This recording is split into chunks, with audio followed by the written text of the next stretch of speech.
2023 সালের পঞ্চায়েত নির্বাচনে তালদহ মাঝদিয়া গ্রাম পঞ্চায়েতের মোট 22টি আসনের মধ্যে 12টি জিতেছিল বিজেপি এবং 10টি পেয়েছিল তৃণমূল। সেই ফলাফলের ভিত্তিতেই বিজেপি বোর্ড গঠন করে।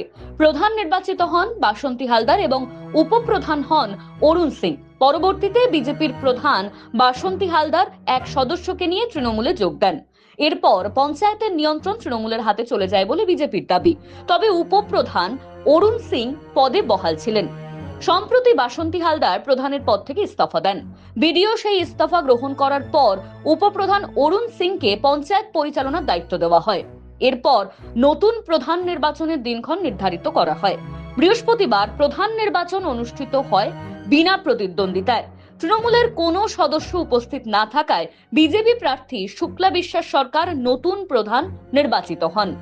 নবনির্বাচিত প্রধানকে শুভেচ্ছা জানাতে পঞ্চায়েতে পৌঁছন কৃষ্ণগঞ্জের বিজেপি বিধায়ক সুকান্ত বিশ্বাস।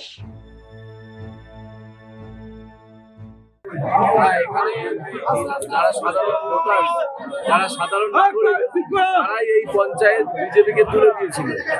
একজন বিশেষ ব্যক্তি নিজের স্বার্থে এবং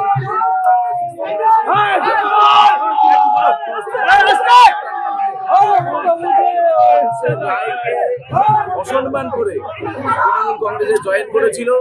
পরবর্তীকালে ভোটে 500 অধিক প্রায় 600 কাছাকাছি ভোটে পরাজিত হওয়ার পরে তিনি তার আত্মশোচনায় তিনি ভুগেছেন। তার মনে হয়েছে রায়কে প্রত্যাখ্যান করা তার ভুল ছিল, তাই তিনি তার ব্যক্তিগত উপলব্ধি থেকে তিনি পদত্যাগ করেছেন। এখানে কোনোভাবেই কেউ তাকে কোনো রকম কোনো প্ররোচনা বা বাধা দেয়নি। তিনি সম্পূর্ণ নিজে থেকে দায় স্বীকার করে পদত্যাগ করেছেন। পঞ্চায়েতের নির্বাচনে সেখানে ভোট গঠন এবং আজকে তারই প্রক্রিয়া হলো এবং আমাদের সকল বিজেপি যারা মেম্বার্স তারা সর্বভাবে একটাই নাম প্রস্তাব করেন এবং সেই নামকে সিলমোহর দিয়ে আমাদের এখানে পঞ্চায়েতের বিজেপি দলের নতুন প্রধানের নাম কি হলো? নতুন প্রধান শুক্লা বিশ্বাস। বলছি